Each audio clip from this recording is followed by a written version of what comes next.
MC for your great introduction. Yeah, well, just to summarize the thing. Okay. Good morning, namaste, distinguished guests and gentlemen. First, at the outset, on behalf of the Consulate General of Malaysia, I would like to say thank you to Global India Business Forum for inviting us today to be part of this program. I would also like to express my appreciation to everyone who is present today. It is truly a wonderful opportunity for us to interact with you today regarding economic relationship and opportunities between Malaysia and India in the city of Pune. So let me also introduce Mr. Shazli Hidayat, our Consul Investment from MIDA, Malaysian Investment and Development Authority, Mumbai office, and also Mr. Puru Sultan. Oh, he's there. Okay, our consulate staff in Mumbai. So I will be delivering some short overview about Malaysia and India trade relation before I hand over to Mr. Shazli Hidayat for his presentation. So I believe the Q&A can come later. Of course, you can always interrupt me if you want. If you don't want, it's okay. Okay. All right. First, I will go to the. Well, this is picture of our. Yeah, as our flagship building is our KLCC Twin Tower, but now we have a lot of towers actually, not just this one. Okay, right. So I will go first with the trade performance between Malaysia and India. So in terms of our bilateral relation, Malaysia and India remain close and friendly. So both countries established strategic partnership in 2010 and enhanced strategic partnership in 2015. And we have successfully organized our third Joint Commission meeting, JCM in New Delhi, last month on 7th of November. So these are just a comparison of the trade performance between Malaysia and South Asian country. Of course, as you can see, India is our first trading partner in South Asian region. Right? So we have about 19.61 billion total trade. And the trade balance is with Malaysia about 5.27 billion. So that's just for the comparison. Okay. And then for 2022, India was Malaysia's 11th largest trading partner and 8th largest export destination and 12th largest import source. Right. So again, India is our largest trading partner. And this is year-to-year for about 5 years of comparison. If you want the slide, I can always share, but this is just a general overview. As of first quarter, we have already about 5.43 billion trade. This first quarter. Now it's more, right? This is the major product that we have between Malaysia and India. So the top 5 Malaysia export to India is our palm oil, as been mentioned, and E&E, electronic product, and chemical product, crude petroleum and metals. And top imports from India will be our petroleum product, agriculture, chemical, manufacture of metal and iron and steel product. So this is basically for 2022. So for 2023, I need to come again next year so to present about 2023. But basically, year to year, this is kind of the usual kind of product that we trade between our two countries, right? Because of our two country relationship is already kind of matured kind of thing, already at the highest level. So we hope this kind of thing will be up in the year to come. So this is what we expect it to be. Regarding so Malaysia as world largest export for these 25 products. Again, palm oil, even E&E, rubber product, and scientific equipment, food, iron and steel.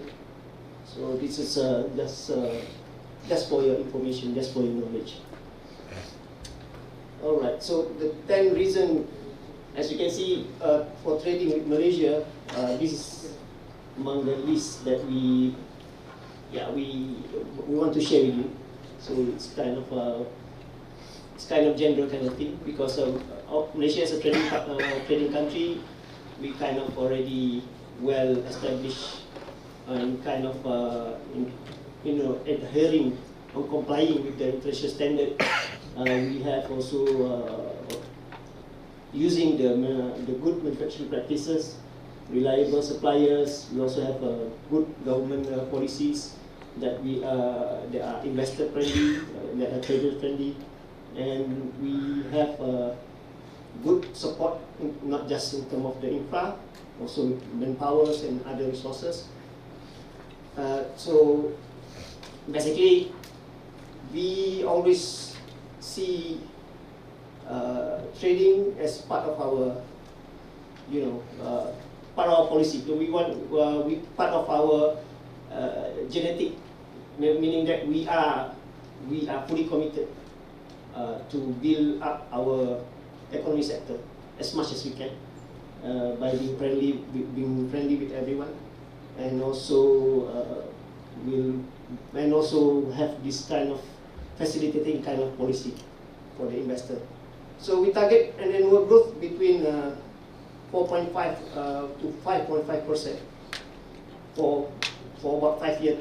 We have a midterm plan, we call it. So every year we expect our economic growth to be about 5.5%. And then, of course, now we expect tough time because of very,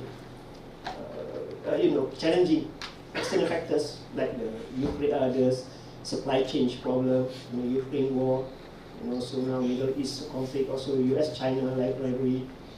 But one of the sector that has still got the bright spot will be our semiconductor sector.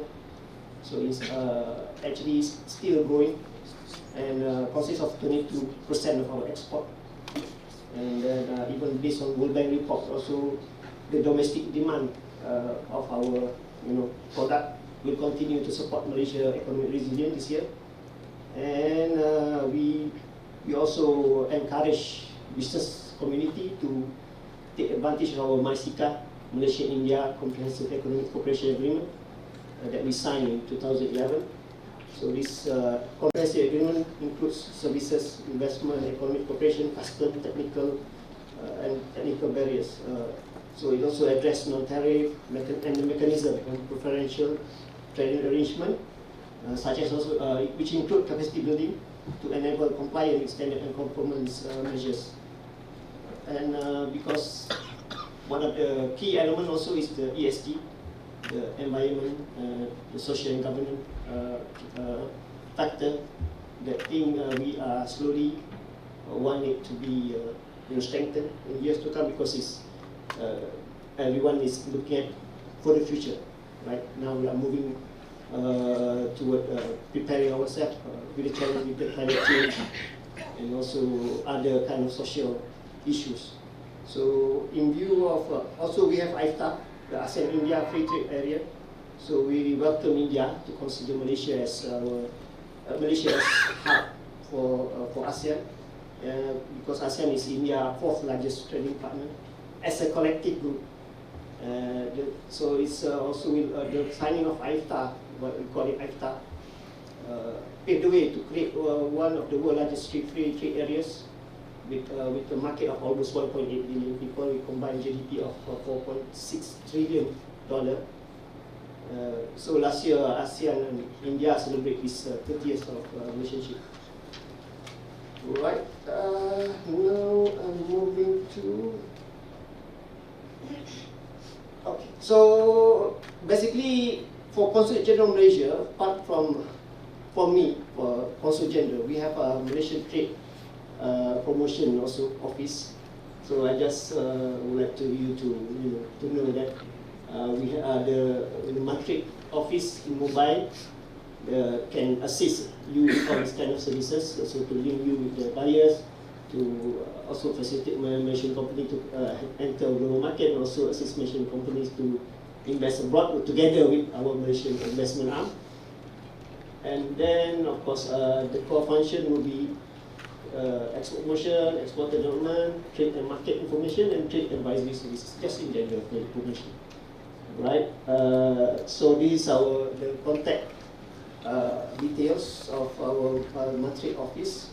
If you like to connect with them, unfortunately he cannot be here with us today due to some higher commitment because it's December. So everyone seems to run away.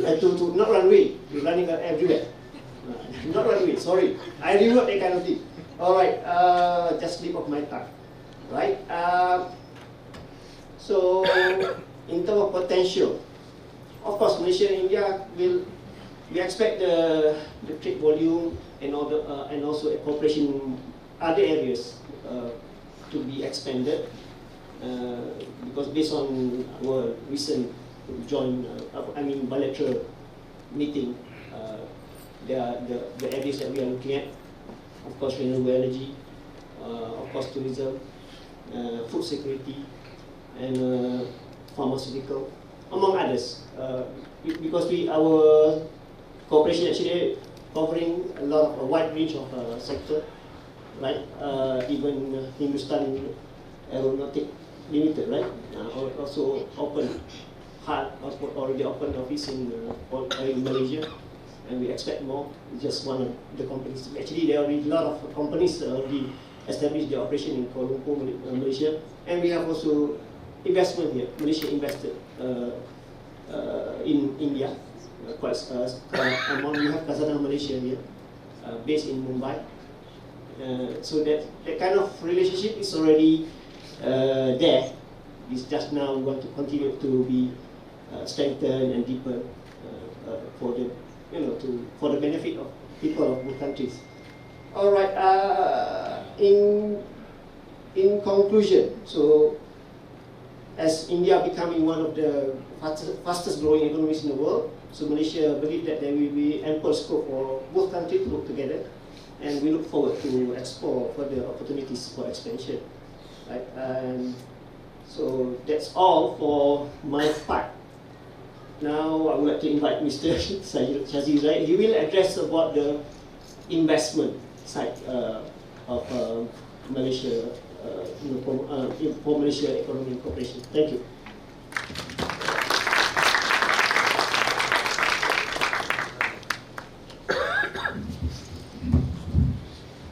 Thank you very much, Mr. Ahmad Zuwairi. Ladies and gentlemen, distinguished guests, please allow me a few minutes. I'm going to set up my presentation.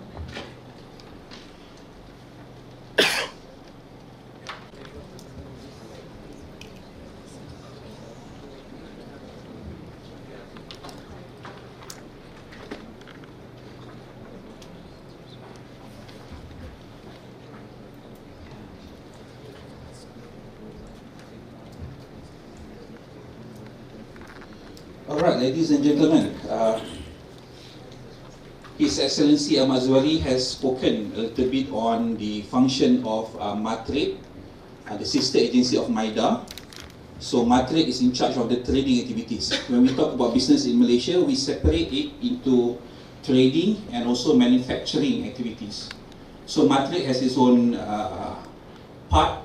So I'm going to talk about the manufacturing and selected services sectors in Malaysia. So, yeah, my name is Hidayat. I'm based in BKC in Mumbai, and those are my contact details. You can, I will give this presentation, this copy of presentation. You guys can ask from the organizer. So you are welcome to send emails or contact my office for any inquiries on manufacturing and selected services sectors in Malaysia. So what is MIDA? MIDA is basically the Malaysian Investment Development Authority. Previously, we were known as Malaysian Industrial Development Authority. So we have changed our name in 2012 from Malaysian Industrial to Malaysian Investment, but we would like to keep the acronym MIDA. So that's why sometimes when we put the word investment there, it could also make people think that we are also in charge of the stock market or maybe the property market. But we are actually focusing on the manufacturing and selected services sectors in Malaysia. So we are the Malaysian government principal investment promotional agency. So what we do is we promote investment, we welcome foreign investment into Malaysia, and now we have also been tasked to help Malaysian companies to invest abroad. We were established in 1967. As you can see, we have been mandated to shape the industrial landscape of Malaysia. Since the 1960s, we started with import substitution, and then export-oriented and labor-intensive sectors. So we have go up the ladder, and now our focus is on digital economy, Industry 4.0, e-commerce, and also ESG, the environment, social, and governance. A little bit information on how MIDA has successfully transformed the economy. Previously, we were predominantly an agriculture-based economy in the 70s. But we have changed our focus to industrial sectors, and we have seen success in growing from low to upper middle income economy in just one generation through manufacturing. So as you can see, as the data says, from 1970, manufacturing contributed 12.8%, now it's 24.1%, double the contribution, and services sectors from 42 to 58. So if we combine manufacturing and services, that is about almost 80% of our economy contributed by manufacturing and services sectors. So this is how we organize our organization, our organizational structure. So our core function is to do promotional activities to attract FDI and also domestic direct investment, and also cross-border investment. Cross-border means we bring Malaysian companies to invest abroad.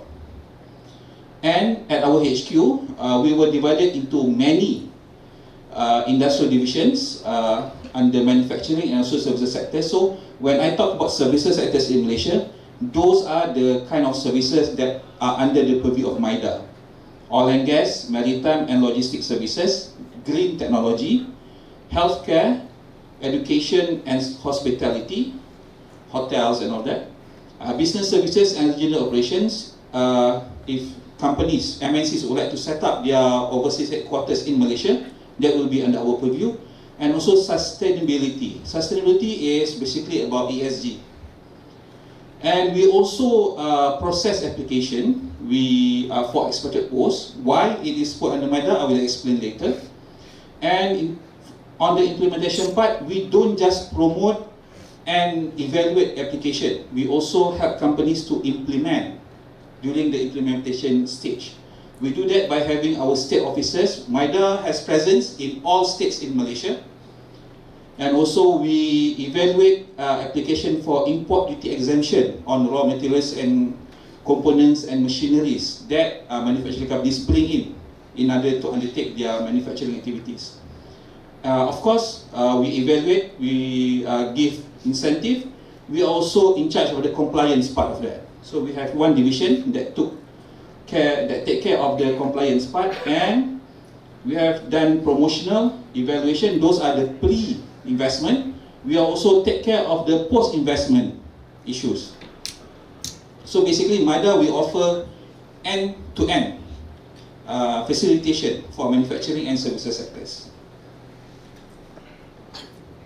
So what are the opportunities of business in Malaysia? Okay, this slide I think can tell you how Malaysia is based on the presence of notable Indian companies in Malaysia. TCS is there in Malaysia. Biocon, one of the largest chemical company. Goldstep, Manipal, they have been in Malaysia for more than 35 years. Recron, through their subsidiary in Malaysia. Recron is a subsidiary of Reliance Group. And also CG mentioned about HAL. They have established their representative office in KL, in our capital, this year. Tirumalai Chemicals and also Sun Pharma. These are basically a few of notable Indian companies. Definitely we have more in Malaysia.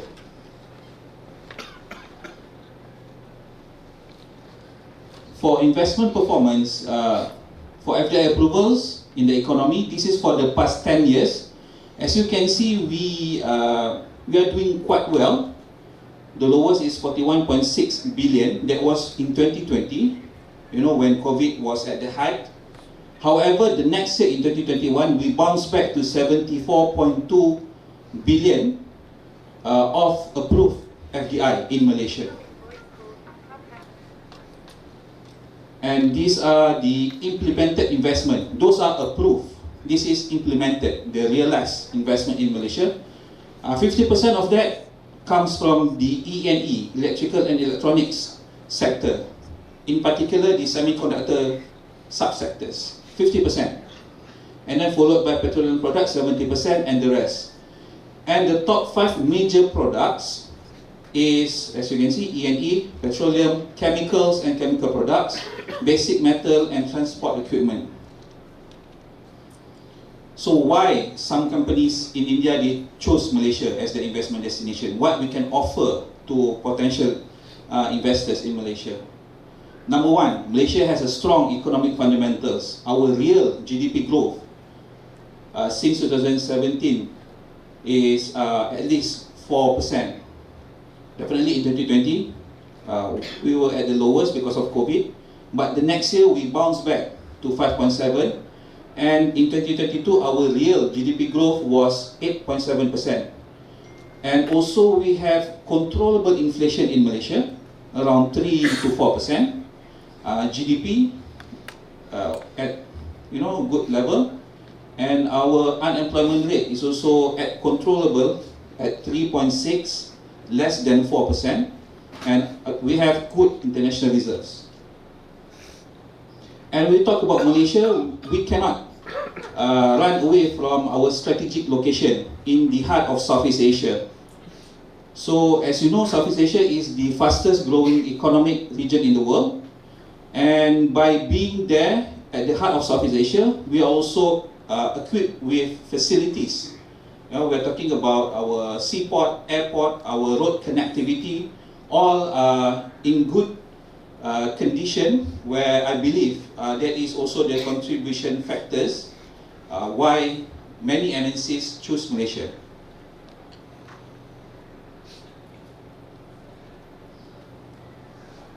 CG mentioned about business-friendly nation. We are actually a very business-friendly nation. We allow 100% equity ownership.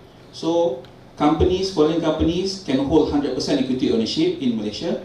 On top of that, they are also have the freedom to repatriate their income, and we have a liberal employment of expatriate policies, which means if you decide to invest in Malaysia, you can hold 100% of the equity.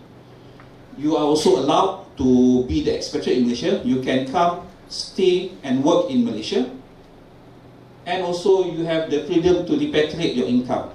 Definitely after, you fulfilling all the regulations, taxes and all that. So we don't limit, we don't say you cannot repatriate your income because of this and that. So we allow. And also for those who are in IT industry, where IP is most important, we are also signatory to IP protection. We signed Paris Convention and Berne Convention, which governs the IP rights. And we are also signatory to with 60 countries of IGA. Okay, this is basically one of the example of how we develop our industry in Malaysia, in particular the semiconductor subsectors. As you can see, E&E contributed 50% of the investment in Malaysia. So we have all the major and also local players in each subsectors of semiconductor. There are a few big names: Amkor Technology, ST Micro, Micron, Jabil, Foxconn, and supported by our local players, Inari, Kasem, Globetronic. So, and also if you're looking for talent, because one of the major factors of investment is to ensure that you have the right workforce to work. So we have the government agencies which can help you to find the right talent. We have Talent Corp, and our university also produce graduates that are industry ready. And we also have a few of government agencies which are the enablers to help MNCs, companies in Malaysia, to develop themselves, not just by giving maybe some kind of incentive from the financial aspect, but also to prepare the graduates with the right trainings.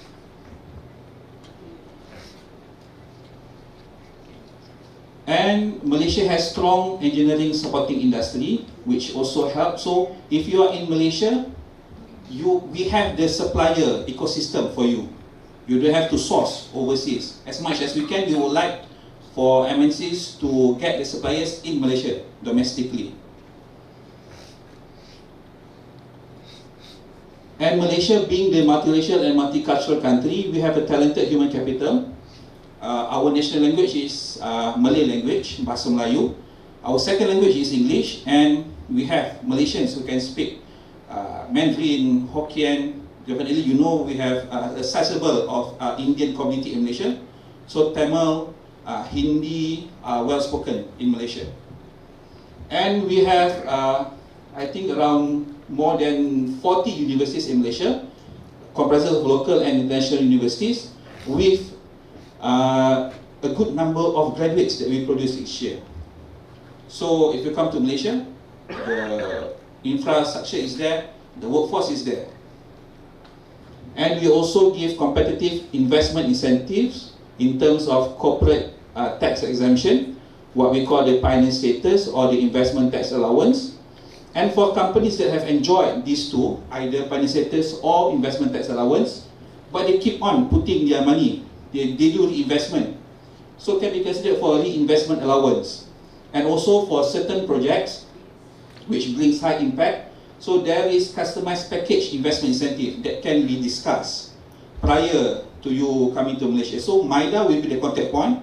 If you have projects, if you have planned to invest in manufacturing sectors in Malaysia, come to MIDA, we discuss about your project, and we can tell you what we can offer for you.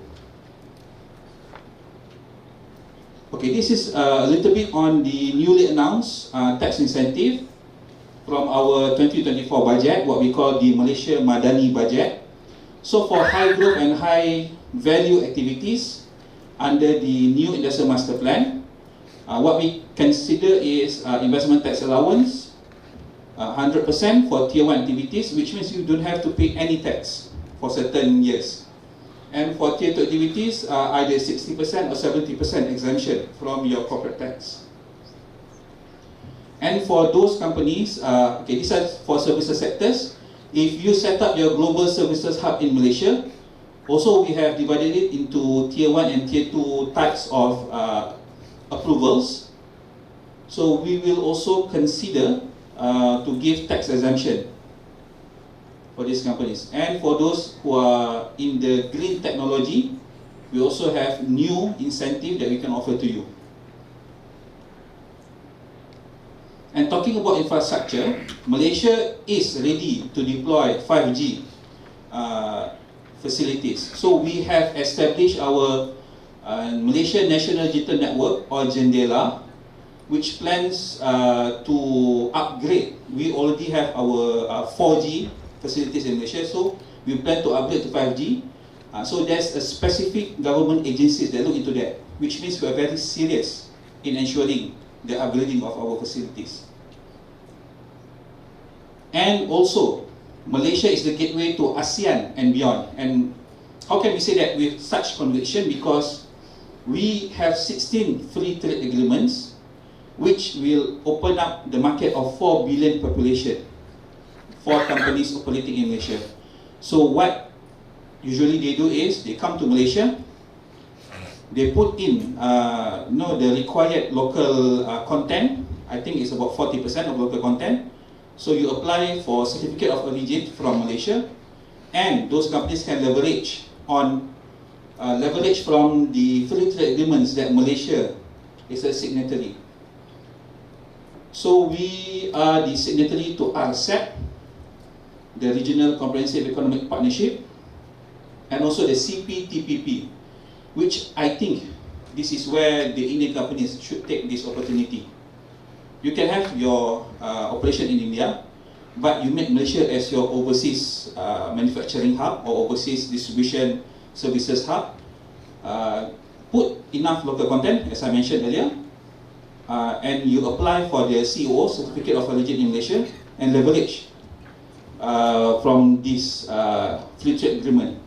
So it is considered as made in Malaysia product, and you can penetrate the market of 4 billion population. So these are basically the international standing, what the what other people think about us. So we don't just say that we are ready, but we also have other parties, external parties, to confirm that. And these are basically the snapshot of what Malaysia is. We are 33 million population, 33 million, and parliamentary democracy and constitutional monarchy. We are located at the heart of Southeast Asia. We are a pro-business nation. GDP of 339 billion in 2022, and this is very interesting. The GDP per capita, US dollars of 100,950, and GDP growth of 8.7% in 2022, and 130.6% trade to GDP. So this is a proof that we are an active trading nation, because our trade to GDP is more than 100%. And also we are number 12 in trade connectivity, second in Southeast Asia. We are number 12 in the world in terms of ease of doing business, second in ASEAN. And we are number 27th in the world in terms of competitiveness, second in ASEAN. And from the Global Innovation Index, we are number 36, 8th in Asia. So that's all from me, from MIDA. Once again, if you have any inquiries on manufacturing and services sectors, please don't hesitate to contact my office. Thank you very much.